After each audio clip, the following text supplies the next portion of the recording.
Ahojte, tak teraz ideme inštalovať výstavu do Domu kultúry v Dubravke.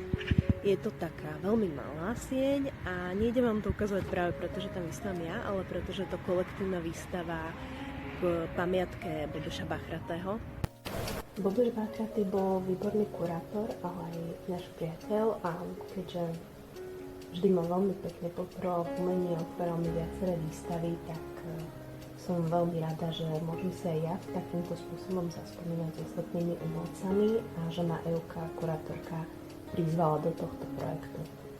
No tak teraz si ukážeme, ako to vyzeralo ešte počas inštalácie, keď sme hľadali, kam podávame obrazy, a potom si ukážeme vernisáž.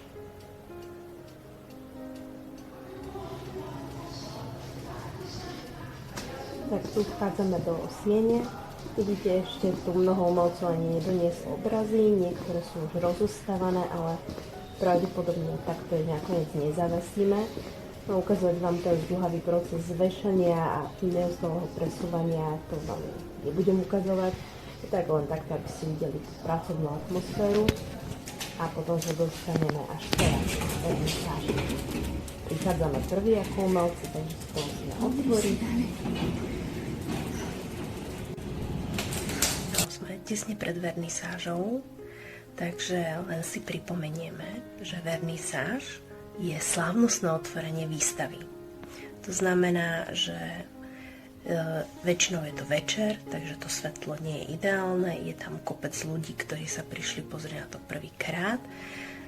Je to jeden z mála príležitostí okrem komentovaných prehliadok, kde stretnete priamo výtvarníkov alebo výtvarníka, podľa toho, či je kolektívna alebo solo výstava. Je tam kurátor, ktorý robí príhovor, ktorý vám povie niečo viac, to, čo ten umelec väčšinou nerád o sebe rozpráva, a je tam väčšinou nejaký kultúrny program a občerstvenie, takže víno alebo väčšinou niečo k vínu, najčastejšie bagačiky, ale záleží od toho, koľko financií má na to galéria alebo výtvarník. No, veľa ľudí sa bojí chodiť na vernisáže, chodievajte na nich. Za prvé vtedy neplatíte vstupné, ešte si užijete kultúrny zážitok, a či už to platí galéria alebo to platí umelec z vlastného vrecka, tak je väčšinou rád, keď tam vidí niekoho iného ako svojich príbuzných alebo tých, čo sa tam prídu len nájsť.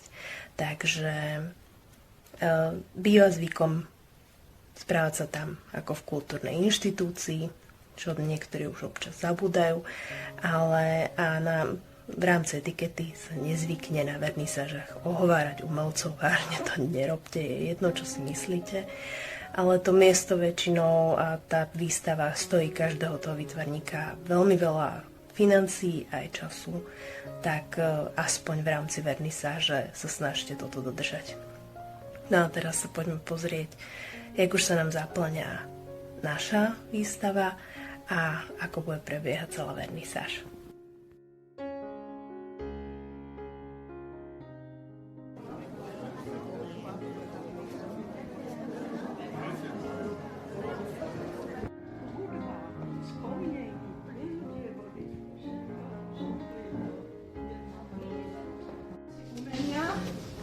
Začíná vernisáž. Na úvod vám poviem, aby ste vedeli, na čo sa sústredí. Úvod bude hudobné vystúpenie, základná umelecká škola Eugena Suchoňa, potom bude príhovor dvoch kurátoriek, ja uvediem vystavujúcich autorov, bývalá študentka pána Bachratého z Filozofickej fakulty uvedie, prečo sme sa tu stretli, osobnosť Bohumila Bachratého. Na záver bude ďalší vstup, uvedú sa sami, základná umelecká škola, tým bude vernisáž otvorená a pozrieme vás na prehliadku a malé občerstvenie. Nech sa páči. Ako prvá nám zahrá Elianka Sočovková, zahrá nám skladbu Michaela Hradeckého Háda de Búr.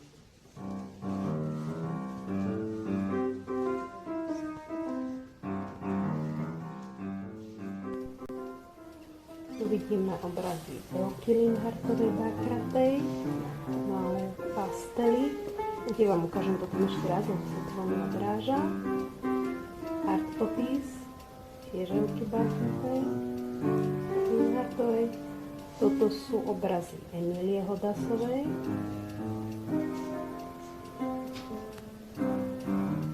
Pracuje tiež s čípkou.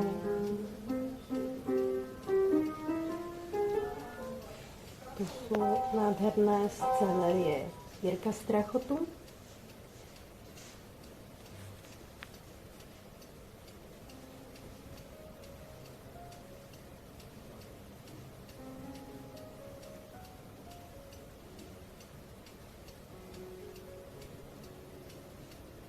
Abstraktné práce Michala Láskoviča.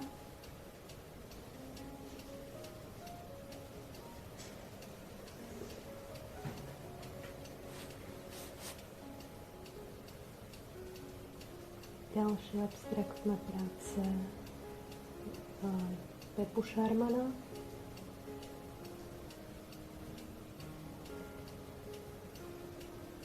Dušan Sekela.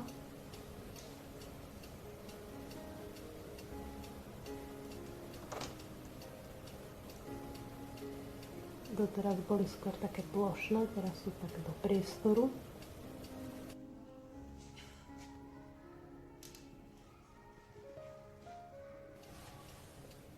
Diela Ladislava Bergera.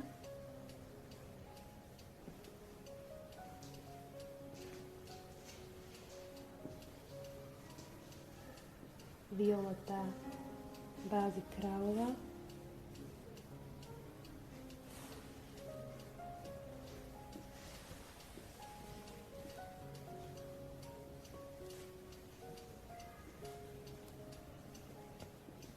Stanislav Šišlák.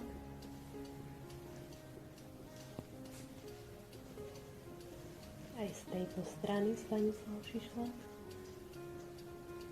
Žosna Kvietoslava Fulierová.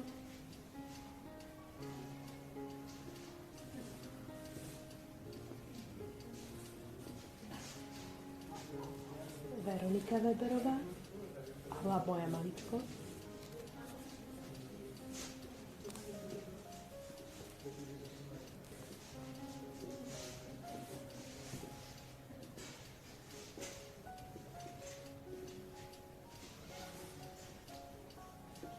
Tiež Veronika Weberová.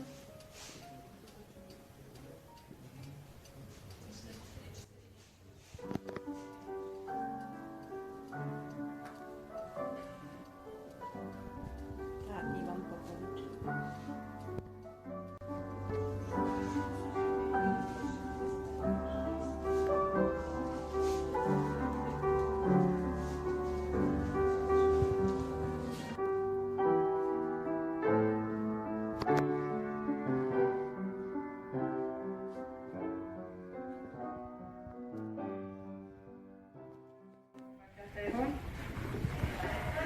Jeho myšlienkou a cieľom je oceňovanie a podpora výtvarných teoretikov, kurátorov v podobe udeľovania ceny Bohumila Bachratého.